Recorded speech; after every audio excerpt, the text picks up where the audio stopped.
My name is Evelyn Carter. I'm 58 years old, and for over 3 decades, I served in the United States Army. I was a commanding officer in special operations trained in high-stakes extraction strategy and silence. My record sealed.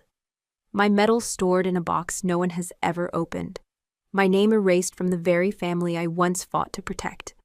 Last Sunday, I stood behind a fence at the annual Carter family military homecoming, a ceremony held every year honoring the men and women of our bloodline who had worn the uniform. My father was seated in the front row.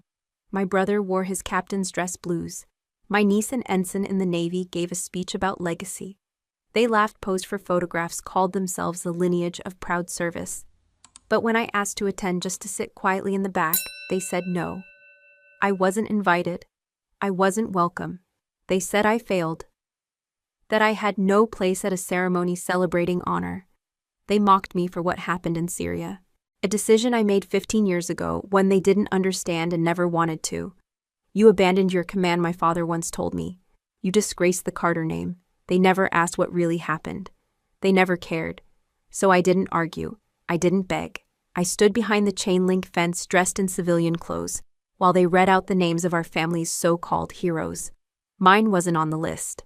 But 5 minutes into the ceremony, something happened. The ground began to tremble, not from music, from engines. 20 Humvees turned the corner in the tight formation. They moved like a coordinated wall of thunder. 200 soldiers, dust rising behind them like a curtain. They didn't slow down. They didn't hesitate. They surrounded the field in silence. Then a black SUV pulled up. The door opened, and out stepped a 4-star general. He walked past the startled guests, past my father, who had now risen from his seat, and past the podium where my brother stood frozen mid-sentence. The general stopped in front of me outside the fence. He looked me in the eye, and then in front of everyone he snapped a salute. "Welcome back, General Evelyn Carter." He said it loud, steady, no room for confusion. And suddenly it was my name that echoed through the air. The crowd fell into complete silence. Cameras were still. No one moved. My father didn't speak. He couldn't. The man who once said I was a failure stood speechless. You want to know what I did to deserve that salute? Why 200 soldiers rolled in like a military parade with no warning? Why the same government that stripped my title 15 years ago chose to honor me now, then keep listening? Because if you only read the headlines, you'll think I abandoned a mission. But if you listen to the story, you'll understand why I broke the chain of command to save 43 children, and why I stayed silent for over a decade, until the day my name was denied a seat in my own family. I didn't show up that day for recognition. I showed up to remind them that erasing my name doesn't erase the truth. And this time, I wasn't the only one who remembered it. I didn't turn my head when the first engine roared. I didn't need to. I knew the sound. The low, muscular rumble of tactical diesel synchronized movement, not civilian parade. That wasn't some National Guard performance. The noise grew louder. Chairs began to rattle. Children on the front lawn covered their ears. Guests looked toward the street, confused, squinting in the sun. Then someone said it, "Are those Humvees?"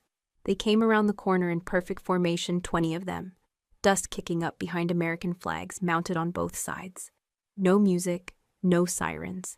Just silence and steel. 200 soldiers stepping out in rows of 10, not a word spoken. The entire homecoming crowd froze. I remained behind the chain-link fence, my hands still folded, my face unreadable. But inside, my heartbeat slowed. My breath grew measured. I had requested precisely 45 minutes of declassification. No more, no less. And that clock had just started ticking. The last vehicle stopped at the center. The doors opened. And out stepped General Malcolm Rhodes, commander of the U.S. Army Central Command. 4 stars on each shoulder, 35 years of service. A man I had not seen since the day he told me to take the fall for Syria. He didn't glance at the podium. He didn't acknowledge my father. He walked directly to the fence, stopped 3 feet in front of me, and saluted. Sharp, clean, formal. "Welcome back, General Evelyn Carter," he said. Gasps broke through the crowd. I could hear my niece whisper, "Did he say, General?" My brother's lips parted, but no sound came out. And my father who once told me, "You will never be saluted again."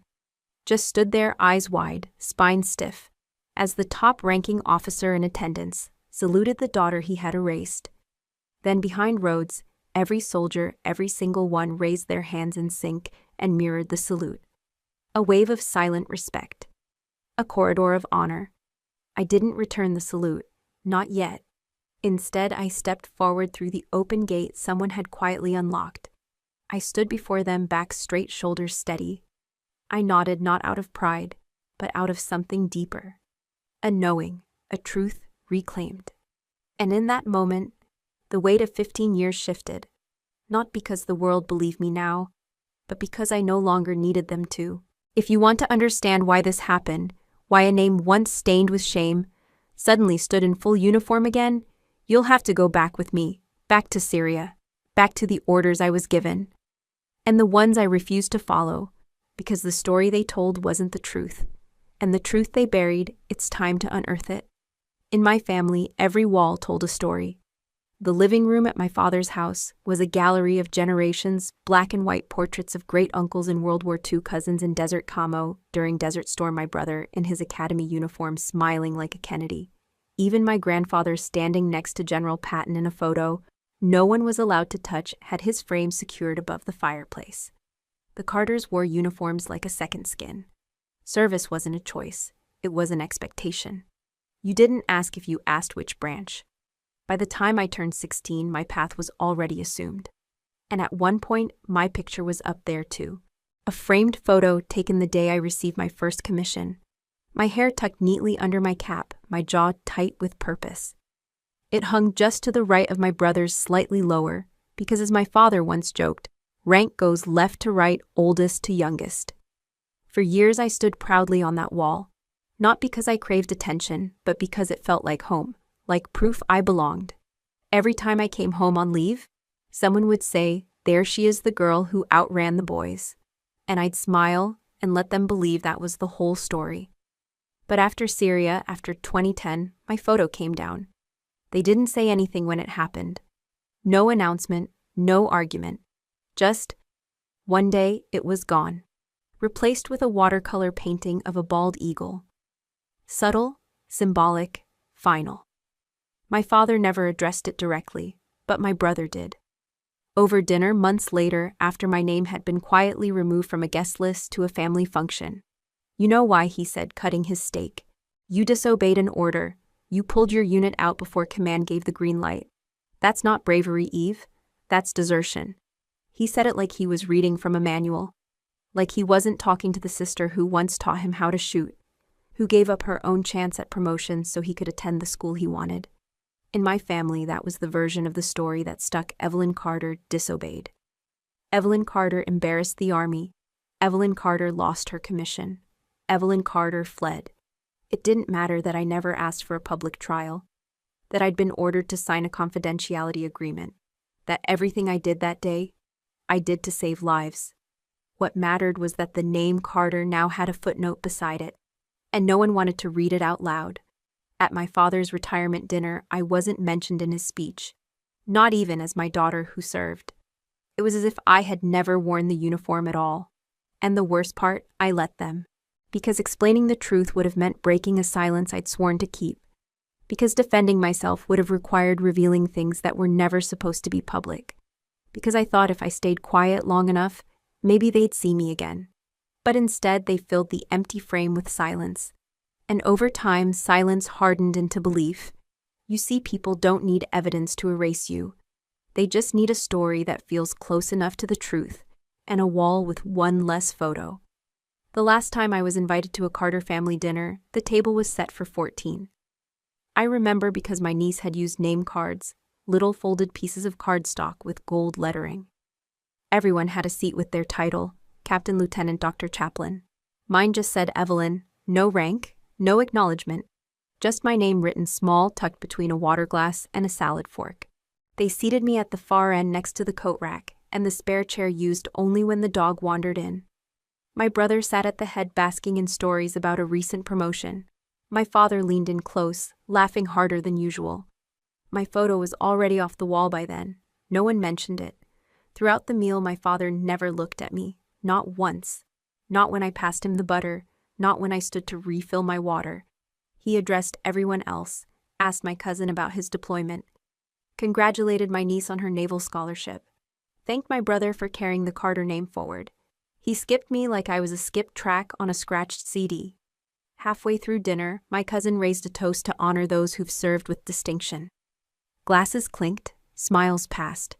I raised mine too, but no one noticed. They were too busy looking at my brother, who was already drafting a response that sounded pre-rehearsed. I stayed silent. I could feel the distance like a second skin, not just between our seats, but in every glance that avoided mine. Every conversation I was left out of, every sentence that used, "we but never you." After dessert, I helped clear the plates. Old habit. My mother used to say, "You can always tell who was raised with discipline by who stays to clean." But she wasn't there anymore, and that night no one offered to help. I rinsed the last dish, dried my hands on a towel, and turned to my brother. "I think I'm gonna head out." He nodded. No hug, no walk to the door, just a distracted thanks for coming. I passed by my father on the way out. He didn't speak, but he did shift in his seat, turning slightly away, like even my silhouette was an offense. No one called me after that night. No texts, no updates, no invitations. When my cousin got married the following spring, I found out through a tagged photo. I wasn't invited. When my brother had his first child, I heard through a colleague at the VA.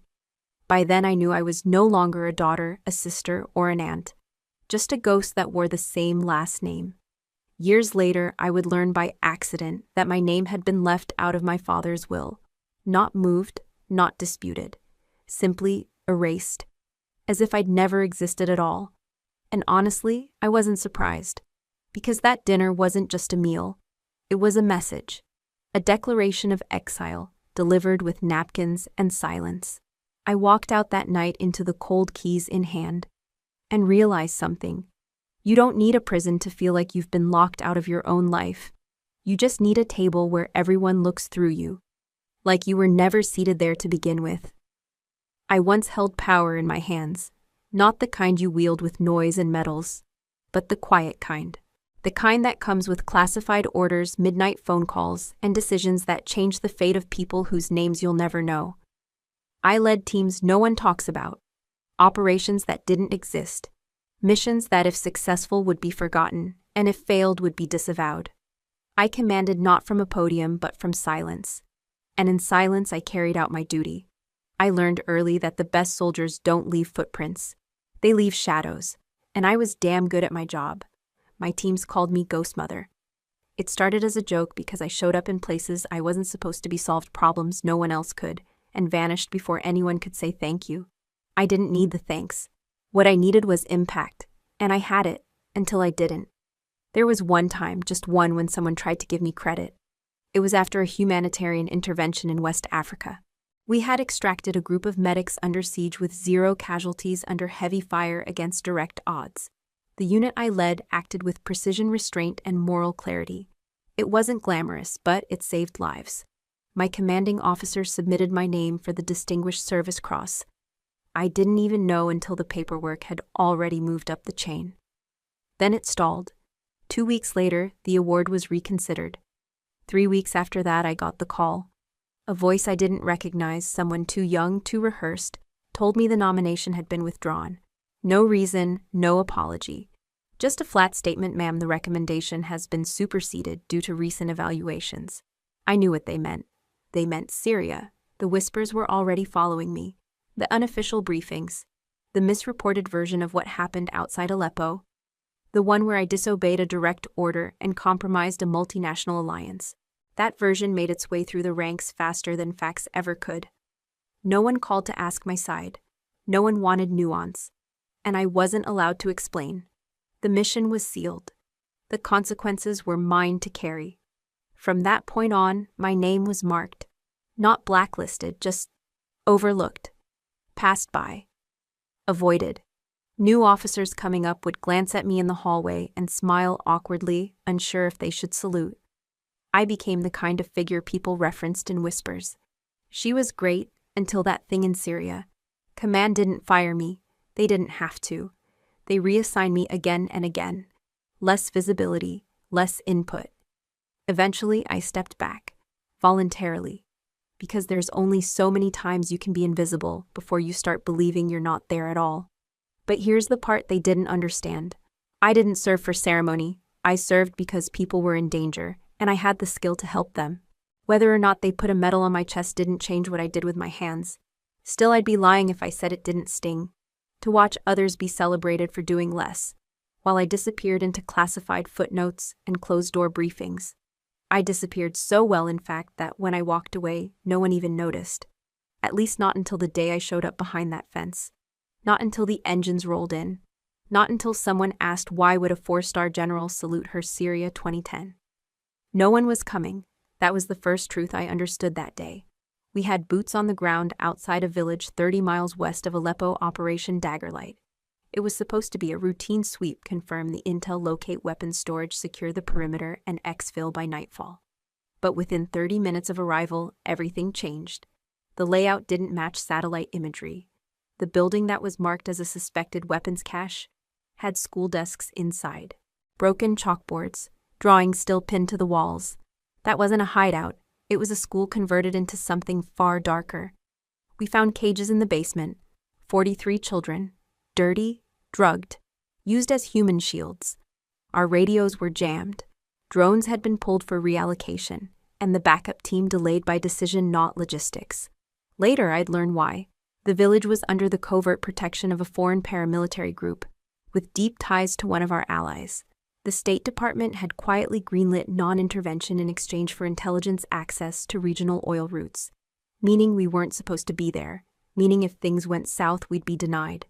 So when I requested emergency evac and was told stand by for further instructions, I knew that was code. I knew no help was coming. We had maybe 20 minutes before the compound would be overrun. I could either wait for an order that wouldn't come, or act. I chose to act. I ordered my unit to split 2 teams covering the exits, 1 extracting the children.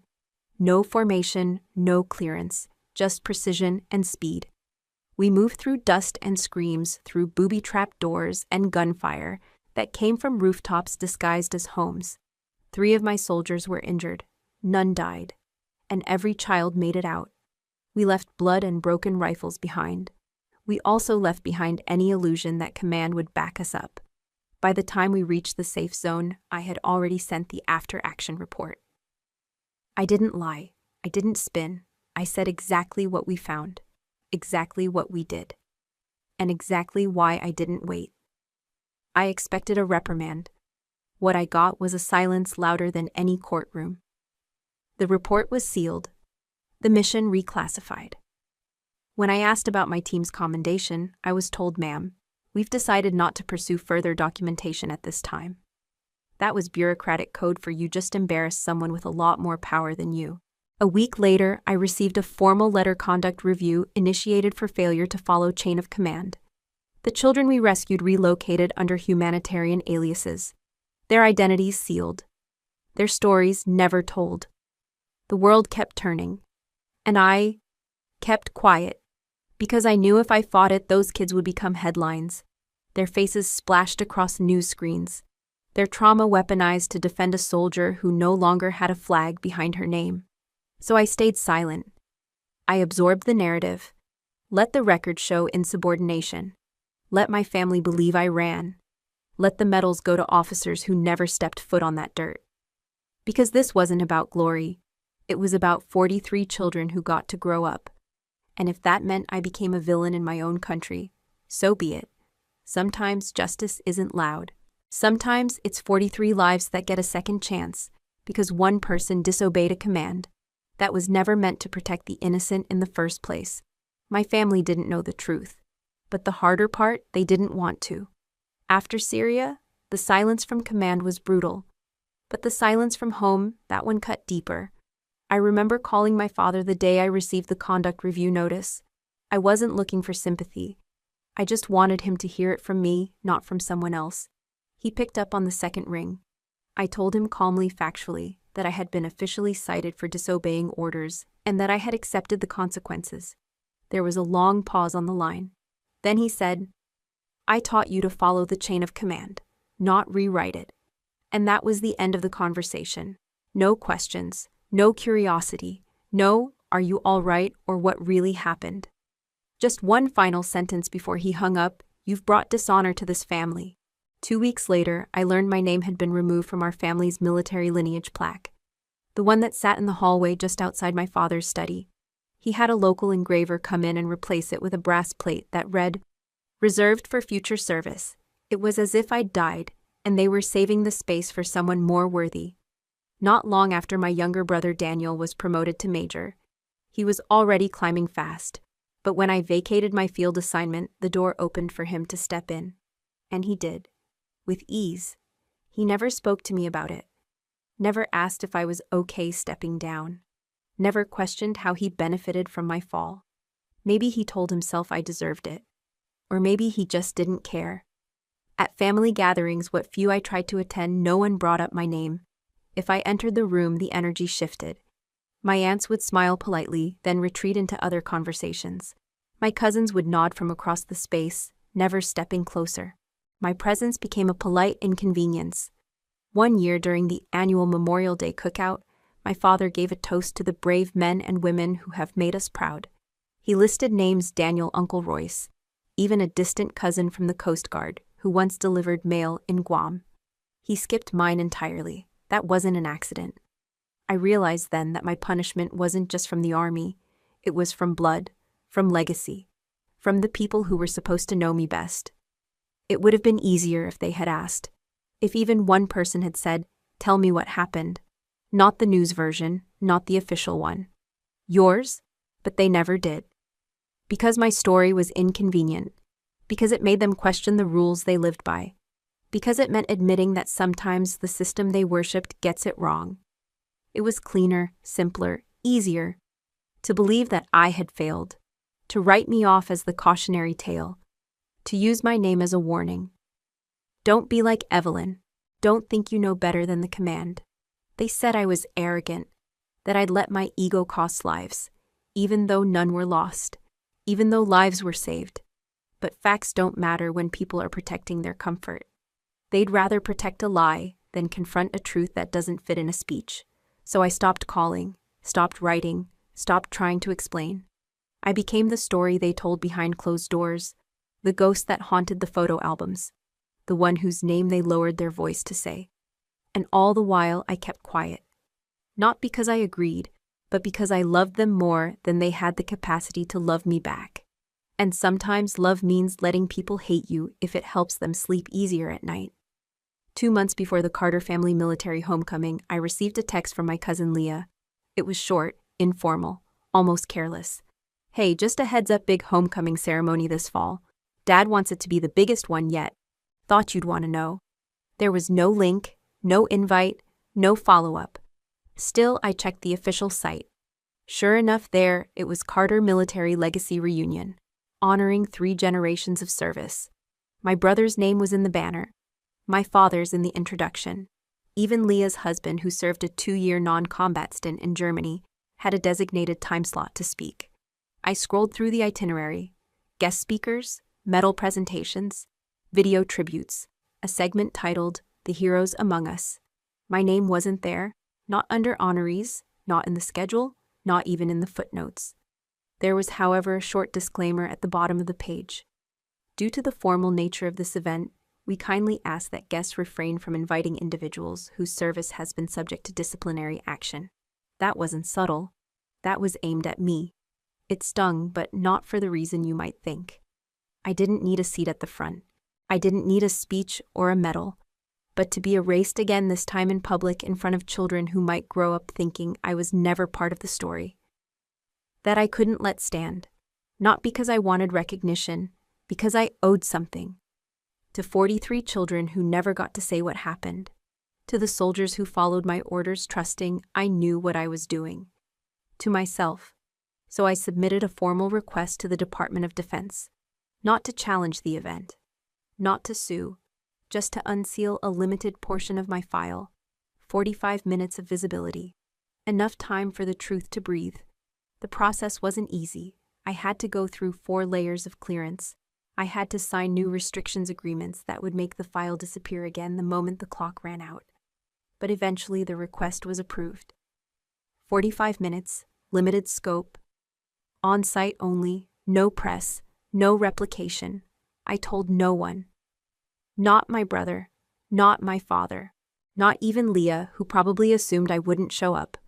In the days leading up to the event, I stayed quiet. I didn't prepare a speech. I didn't dig out my uniform. I didn't practice how I'd explain myself if someone asked, "Why are you here?" Because I wasn't coming to explain. I was coming to witness, to look them in the eyes one by one and show them that I was still here. Unbroken, unashamed, and uninvited. I bought a train ticket instead of flying, wore civilian clothes instead of ceremony whites, arrived the night before and stayed at a motel off the highway. I watched the event space from across the street, watched the flags go up, watched the chairs get arranged, watched the family arrive in waves, smiling, greeting, proud. No one noticed me, and I liked it that way. That morning, as I sat behind a low fence watching the speeches begin, I felt strangely calm. This wasn't revenge. It wasn't about proving anyone wrong. It was about reclaiming my name, even if it was only for 45 minutes, even if no one ever said it out loud. Because sometimes the most powerful thing you can do is show up not to be seen, but to remind yourself that erasure is not the same as absence.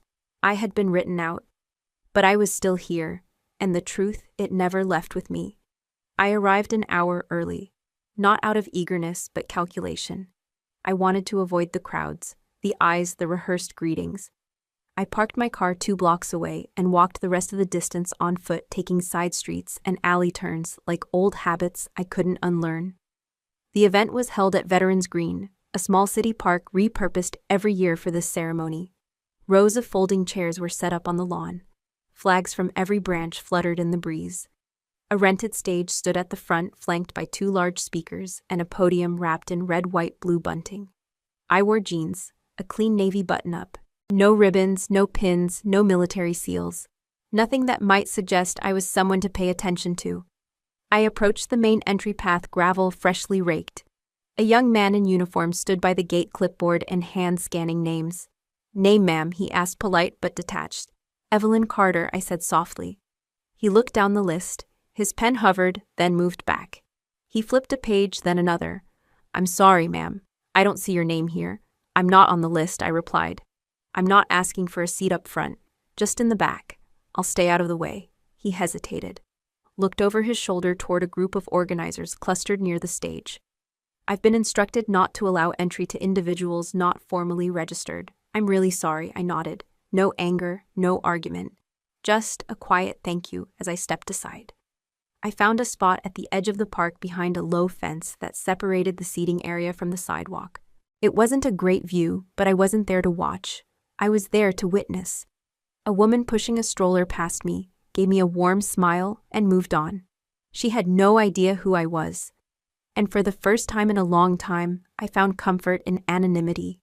I sat on the short stone ledge that bordered the grass. Legs crossed, hands in my lap. Back straight, old habits again. From where I sat, I could see the whole stage. My brother stood near the podium rehearsing his notes. My father was already in the front row. Posture, perfect jaw, set of veteran's pride draped across his entire body. I watched as they greeted cousins, shook hands with city councilmen, posed for photos with other decorated guests. People I used to know, people who used to know me. Not one of them looked in my direction, and I didn't expect them to. I wasn't there to interrupt. I wasn't there to correct. I was there because this used to be my story too. A volunteer handed out printed programs. A child skipped past me with a flag in each hand. A small marching band tuned their instruments under a white tent off to the side. Then the ceremony began. An invocation, a few words from the mayor, a reading of the Carter family roll of honor. I recognized every name and felt the absence of mine like a silent echo between syllables. They listed my brother twice, once for his active duty, once for his community service. They even mentioned my cousin's husband who never deployed, but not me, not once. I sat still, breathing slow, counting each pause between applause. Every cheer a reminder that I wasn't part of the applause anymore. And yet I didn't feel small. I didn't feel erased, because I knew something they didn't. The clock was ticking, and 45 minutes had just begun. As my brother took the stage, clearing his throat into the microphone, I stared at the hem of the flag behind him. The stars were crisp, the red so bold it looked wet. It reminded me of a different kind of red, a different kind of silence. Aleppo 2010. My boots hit the dirt at Euro 300. We moved in low breath controlled, no flashlights, no radio chatter. Our orders were precise sweep. The North Corridor confirmed presence of enemy weapons cache, avoid civilian confrontation. But what we found wasn't ammunition. It was children, caged, drugged, some unconscious, used as shields by militants who knew how to exploit American rules of engagement. And suddenly, every protocol I'd ever followed unraveled at my feet. Intel said the compound was hot priority target. Command said hold position, await further clearance. But I knew the clearance wasn't coming, not in time, not without consequence, because there were other interests in play, political ones. And children weren't on the agenda. I had a decision to make: obey and wait, or disobey and move.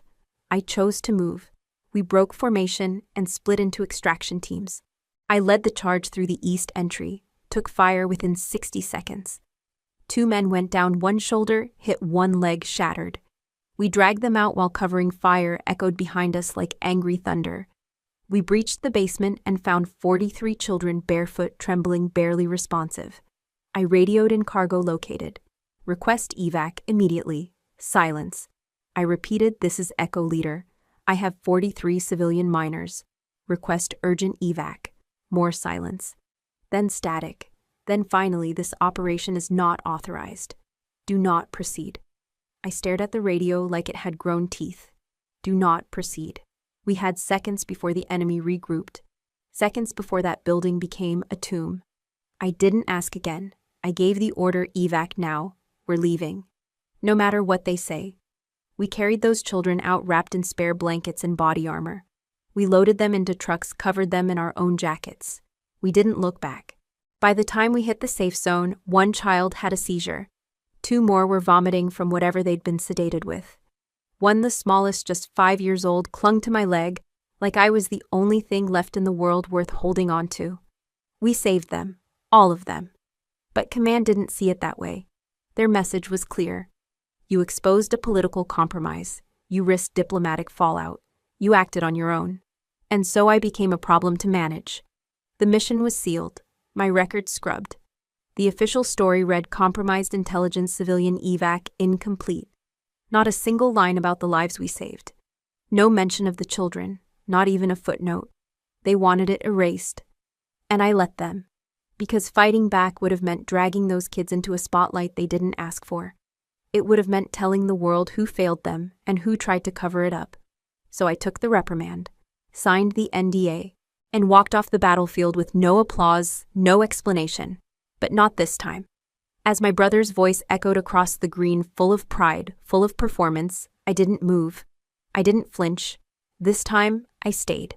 Behind the fence, in plain view. Because for the first time in over a decade, I wasn't the one being extracted. I was the one holding position, holding my ground, and waiting. Not for rescue, but for reckoning. It began with a tremor. Subtle at first, like distant thunder. The kind of sound that makes birds lift off trees before anyone notices why. People turned their heads, murmurs rising like the temperature. Then the sound grew louder. The vibration moved beneath the soles of my feet. Engines, heavy, familiar. Someone near the stage shaded their eyes. What the hell is that? Another whispered. I already knew. 20 Humvees rounded the corner in tight formation, headlights, off dust swirling behind them like fog stirred by memory. Their approach was methodical, no blaring horns, no flags waving, just raw presence. You could feel the silence between each rotation of the tires. They weren't part of the program. No one had invited them, but they came anyway. The ceremony halted mid-sentence. My brother paused at the podium, eyebrows furrowed. My father stood slowly scanning the formation as if trying to calculate whether this was a protest, a mistake, or something worse. The convoy rolled to a halt. Soldiers stepped out in coordinated movements, 200 of them. Boots hit the ground in rhythm, forming a corridor straight through the middle of the green. Then the final vehicle opened. And out stepped General Malcolm Rhodes. 4 stars glinting under the midday sun. dress uniform impeccable, face unreadable, the highest-ranking officer in attendance, and the one man I hadn't seen since the day he signed the order that sealed my record. He didn't acknowledge the crowd, didn't shake hands, didn't wave. He walked past the seated guests, the city officials, the Carter family, and the podium, all of them silent now, unsure what to make of this unfolding rupture in tradition. He walked toward the side of the fence where I still sat, hands folded back straight. And he stopped. Right in front of me, the world held its breath. Then with perfect posture and full clarity, he raised his right hand and saluted. "Welcome back, General Evelyn Carter." My name, full and formal, rang out across the green, like a bell struck after years of silence. Gasps cut through the crowd, like wind through brittle leaves. Someone dropped a program. Someone else said, "Did he say General?" I stood. Not quickly, not triumphantly, just with purpose. General Rhodes dropped his salute. "I've requested your full honors be reinstated," he said, voice calm but resolute. "Temporarily declassified. Effective now." He turned to the crowd, lifting his voice to carry. For those unaware, this woman served 33 years in the United States Army. She led classified operations in 5 countries. She saved lives in places we are not allowed to name. She held rank when others held fear, and when the system failed, she held the line. He turned back to me. "We forgot to say thank you, until now." Then, as if by signal, all 200 soldiers behind him raised their hands and saluted in unison. I didn't cry, I didn't smile, but inside I felt something shift. Not vindication, not vengeance, just gravity, realigning. Behind me I heard voices, soft at first, then rising. She was one of us. How did they not include her, General Carter? I thought she was. They didn't finish the sentence, because they knew what they had thought, and they knew how wrong it sounded now. My brother was still frozen at the microphone. My father hadn't sat down. Rhodes looked back once more. "Would you like to address them?" I shook my head. "No need. I'm already heard." He nodded, stepped aside, and with one motion, his soldiers formed ranks again, this time facing outward, as if protecting something sacred. "Me no. The truth." He walked slowly, not hesitantly, but deliberately, like each step had weight. Like he had rehearsed this in his head 1,000 times, and now standing before hundreds of strangers, he wanted every second to matter. He looked about 25, maybe 26. Trimmed hair, gray suit. His shoes were dusty, like he'd walked across the park instead of taking the road. In his hand he held a folded letter. I recognized him before anyone else did. Not by name, I never knew his name, but by the shape of his face, by the small scar above his left eyebrow, by the way he held his shoulders like he'd once carried the weight of the world at 5 years old. He was one of the children, from Syria, from that night, from the basement. A volunteer whispered something to the MC. The microphone was handed over. No one objected. No one knew who he was. But something about the silence told everyone to listen. He unfolded the letter, cleared his throat, and began. "My name is Dr. Asim Khalil. I was born in Aleppo.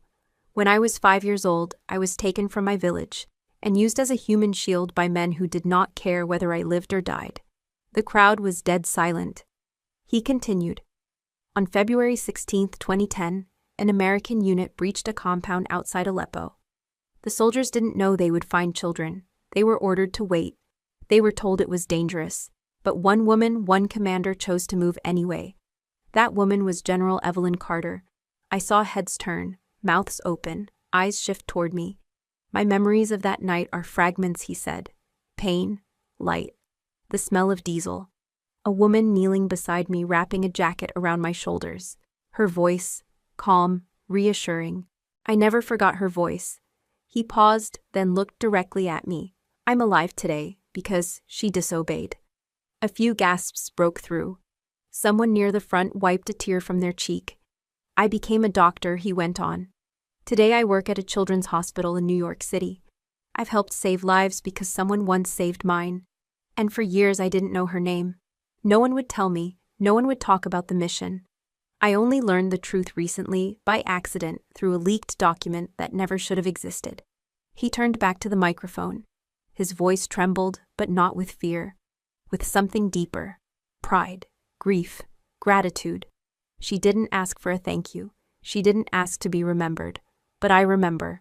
We remember. Then he reached into his coat and pulled out a small envelope. My younger sister, one of the 43 children rescued that night, wrote this before she passed away last year from leukemia. She wanted to say something if she ever found out who had saved her. He unfolded a note. Read it softly to the lady with the strong arms. Thank you for being brave when the world wasn't. Thank you for choosing us even when you were told not to. I don't remember your face, but I remember feeling safe. That was enough. My hands didn't move, my body didn't sway, but inside my breath shattered into 1,000 tiny pieces. Behind me, someone sobbed. Near the front row, I saw my father's knuckles turn white on the edge of his chair, and beside him, my brother's face was pale. Asim looked out at the audience one last time. History tried to forget her, but we didn't. And we won't. He stepped down. No applause, not because he hadn't earned it, but because the moment had stolen sound itself. He walked straight toward me, and when he reached me, he stopped, held out his hand and said, I've waited my whole life to say this thank you, General Carter. I shook his hand, firm, still. Not a word between us, because sometimes when truth is finally spoken out loud, there's nothing left to add. For 15 years, my father never looked me in the eye. Not after Syria, not after the family dinners I wasn't invited to, not after the whispers turned into silence and silence into absence. Even when we shared the same room once at a cousin's funeral, he kept his focus elsewhere. It was like I no longer existed inside his line of sight. But after Asim's speech, something cracked. He didn't stand right away. He didn't rush forward. He didn't drop his chin in shame. That would have been too easy and too unlike him. Instead, he sat perfectly still. His fingers laced tight in his lap. His shoulders locked in that same parade rest he had taught us all as kids. But his jaw trembled once briefly. And that was the first movement I'd seen from him in years that wasn't rehearsed. My brother leaned toward him, whispered something I couldn't hear. My father didn't respond. His eyes remained fixed on the spot where Asim had stood, where truth had poured out like water over old dry stone. Then without warning he rose. Not urgently, not as a reaction, more like a shift in gravity. I didn't flinch. I didn't assume he was coming toward me. In fact, part of me thought he might just leave. Walk away like he always had. But then as the crowd began to murmur and shuffle and exhale again, he did something I hadn't seen him do since I was a little girl. He turned toward me. Our eyes met. 15 years collapsed into that one loaded moment. I saw it. The pride he had buried. The doubt he had never voiced. The pain he had swallowed whole because it was easier to blame me than to question the system he spent his life defending. He didn't speak. He didn't smile. He didn't extend his hand. But he nodded. Just once. Not a grand gesture. Not public acknowledgement, but a recognition. A salute not from rank to rank, but from father to daughter. It wasn't forgiveness, it wasn't apology, but it was something real. And real was enough. He held the gaze for only a second longer, then turned back toward his seat. He didn't sit. He simply stood behind the chair, hands gripping the top rail, like he needed to hold on to something that wasn't collapsing. I could feel every breath in the space around us shift. My brother glanced at me next, unsure, his face somewhere between confusion and regret. But I didn't meet his eyes. Not yet. That moment belonged to my father and me. To everything that had gone unsaid. To everything we had both lost. And everything we might never get back. But for the first time in years, I didn't feel erased. I felt seen. Not as General Carter. Not as the disgrace, the outcast, the ghost. Just Evelyn. The girl he once taught to tie her boots with precision. The daughter he once believed could lead armies. The woman who had lived long enough to prove that he wasn't wrong, just unwilling to wait long enough to know it. And maybe that was all I ever needed. Not applause. Not a medal. Just one glance back. To remind me I had never been invisible, only inconvenient. The ceremony ended, but the noise didn't. Within hours, clips of the Humvees rolling in went viral. Someone had filmed General Rhodes saluting me from 3 angles. Another caught Asim's speech in full, shaky but clear. By the next morning, my name was trending for the first time in 15 years. Not as a disgrace, not as a ghost, but as a question mark. Some headlines called it Redemption Forgotten General Returns to the Spotlight. She disobeyed, but she saved lives. Who was right? Others weren't so generous. Hero or liability? Did General Carter endanger a diplomatic alliance? Comment sections burned like wildfire. She disobeyed orders, plain and simple. That's not heroism, that's insubordination. If she hadn't acted, 43 kids would be dead. What would you have done? Imagine if every soldier took it upon themselves to rewrite commands. We'd have chaos. You know what else? We'd have less death by bureaucracy. Even among veterans, the debate was split. Some praised my decision, called it battlefield clarity. Others said I broke the code, and once that's broken, everything else unravels. Podcasts invited ethicists, generals, trauma survivors. Everyone had an opinion. Everyone wanted the last word, except me. I didn't post, I didn't respond. I didn't write a memoir, because none of this was new to me. They were just having the argument I had already lived through alone. But I watched, quietly. Not to defend myself, but to understand how the world makes sense of gray. It didn't surprise me that people chose sides. What surprised me was how many people paused. How many said I don't know what I would have done. That pause meant something, because for 15 years I had been the villain in a story no one wanted to examine. Now for the first time, people weren't just looking at what I did, they were asking why. And whether they agreed or not. That shift from judgment to inquiry felt like a kind of justice. Imperfect. Messy, but real. I went home the next morning. No press conference, no interviews, no roundtable discussions with military analysts dissecting my every decision. I didn't return calls from journalists or respond to email requests. I didn't sign a book deal, and I didn't let anyone film a documentary. I didn't need a platform, I just wanted peace. The farm was waiting, fences still needed mending. The garden had gone wild with late summer weeds. My boots sank into the familiar dirt like they were finally allowed to rest. I took off the jacket with the service patch, folded it neatly, placed it back in the trunk with the box of medals I still hadn't unpacked. Then I closed the lid and slid it under my bed. I wasn't hiding, I just wasn't performing. There's a difference. For years my silence was forced, mandated by clearance buried beneath secrecy and shame. But this time it was mine to choose. And I chose it. I no longer needed to correct the record. No longer needed anyone's apology or applause. The truth had come into the light not because I dragged it there, but because someone who lived because of it spoke. That was enough. Let the world debate. Let the forums spin in circles. Let the people who only knew the headline wonder if I deserved redemption. Because redemption wasn't what I was looking for. I was looking for space, to breathe, to plant, to sleep without the hum of judgment in my ears. I woke up with the sun and fed the goats. I fixed a broken fence post with a hammer so old it used to belong to my grandfather. I brewed coffee in the same chipped mug I used the morning after I resigned. Life didn't change, but I had. Somewhere between the convoy and the speech between the boy I'd saved and the father who finally looked at me, something inside me settled. Not because everything was resolved, but because I was. Maybe I'll never be fully understood. Maybe people will always argue about whether what I did was right. And maybe, just maybe, that's okay, because belief is not a prerequisite for truth. And justice isn't always loud. Sometimes it's a woman on her porch, watching the sky change, finally at peace with herself. It came on a Tuesday. The envelope was unmarked, no return address, no stamp beyond the usual. Just plain handwriting on the front to Evelyn. Inside a single sheet of paper, no letterhead, no signature, but the words were clear. If you'll allow it, I'd like to come by. Not to say sorry, just to listen.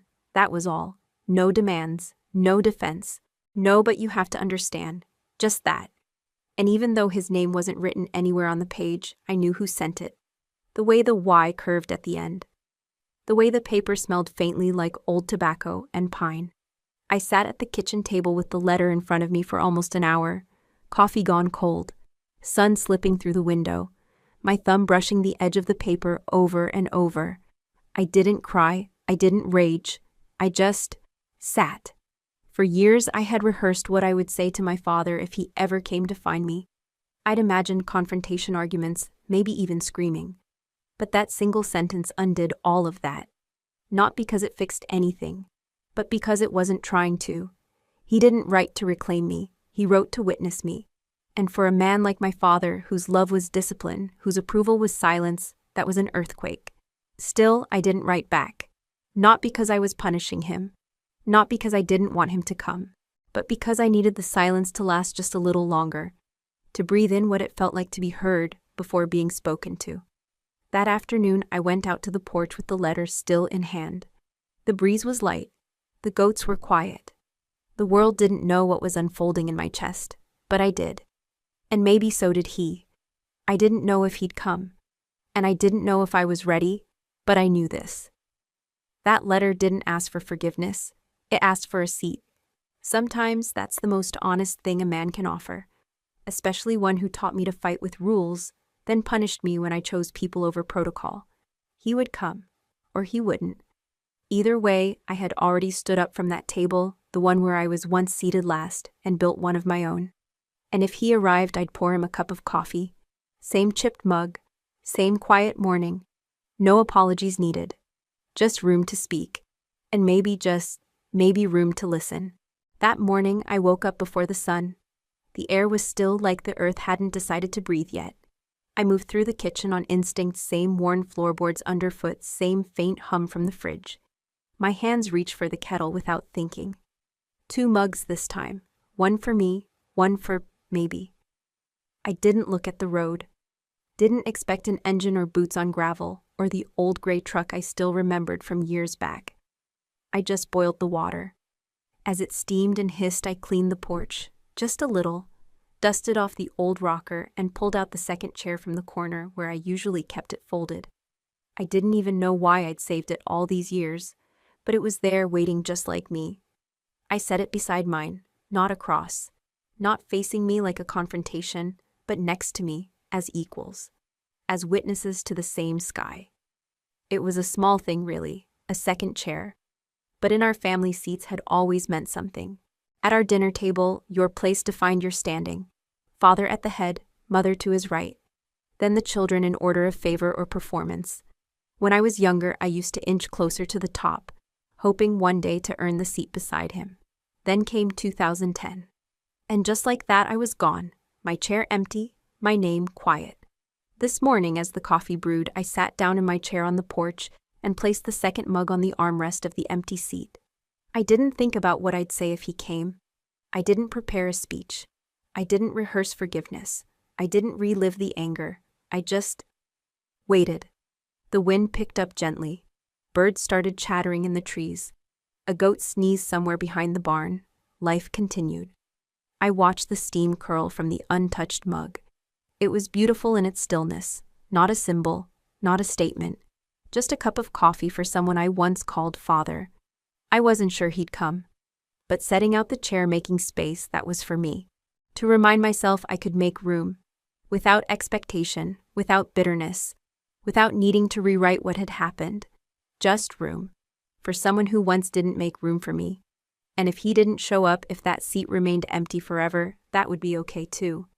Because the act of placing it there was already a kind of healing, a quiet declaration that I no longer lived in the shadow of absence, that I could invite presence even if it never arrived, that I could leave the door unlocked, the kettle warm, the silence gentle, that I could live without hate, and maybe that was all the victory I needed. I've never visited the wall, not the one carved in marble or lit by spotlights, not the one tourists lean against for photographs. I don't need to, because I've seen another kind of wall, one not made of stone or bronze. It's in the eyes of people I once pulled from rubble. It's in the handshake of a man who limped toward me at a hospital years after the rescue, holding his son's hand, whispering, "He's named after you." It's in the wedding invitation that came by mail last spring from a young nurse I once carried out of a collapsed school in Syria. She married a firefighter. They said I could sit in the front row. I didn't go, but I kept the card. It's in the photo I have taped to the fridge, a group of 10 kids now grown standing outside a medical clinic in Queens. One's a pediatrician. 2 became teachers, one's with the FDNY. Every single one of them came from a place people once called hopeless. They lived. And that's the wall I visit. Not every name gets etched in medals or speeches. Some live in lives that go on, in the second chances they were given, in the futures they created. If you asked me now, would I do it again? Would I break protocol, risk rank, swallow the silence, lose the honor? Yes. 1,000 times, yes. Because between medals and lives, I choose lives. Between silence and the scream of a trapped child, I choose to disobey. Between fading into history or becoming a memory in someone's survival, I choose to be the reason someone gets to grow up, love, forgive, and maybe save someone else. So no, I don't need my name on their wall. I just need it not to be erased. That's enough. Now I live on a quiet farm. The porch is still. The goats are loud. Sometimes the mail brings letters. Sometimes it doesn't. Sometimes I wake in the middle of the night and think I hear distant rotors like ghosts coming home. But most days I drink my coffee on the porch. I read, I breathe, and I remember. Not just the faces I saved, but the ones I didn't, the ones I'll never forget. And if you're hearing my story now, wherever you are, I hope you carry one thing with you. You don't have to be recognized to matter. You don't have to be remembered to have made a difference. You just have to show up. Even when they leave you out. Even when your name is scratched out. Even when no one claps. Sometimes the quietest acts echo the loudest across time. And sometimes, the miracle isn't the person who arrives with glory. It's the one who stayed when no one was watching, before we say goodbye. We'd love to know, where are you watching from? Is it a quiet morning with a warm cup of coffee, or a late night where stories like this keep you company? Let us know in the comments. We read everyone with gratitude. And if this story touched your heart, please consider subscribing to the channel. Not just to hear more stories like this, but to be part of a community that still believes in kindness, healing, and second chances. Thank you for spending your time with us today. Wherever you are, we hope you carry this story with you, and remember, sometimes the miracle doesn't knock on your door. It waits quietly until you're ready to open your heart. Take care, and we'll see you in the next story.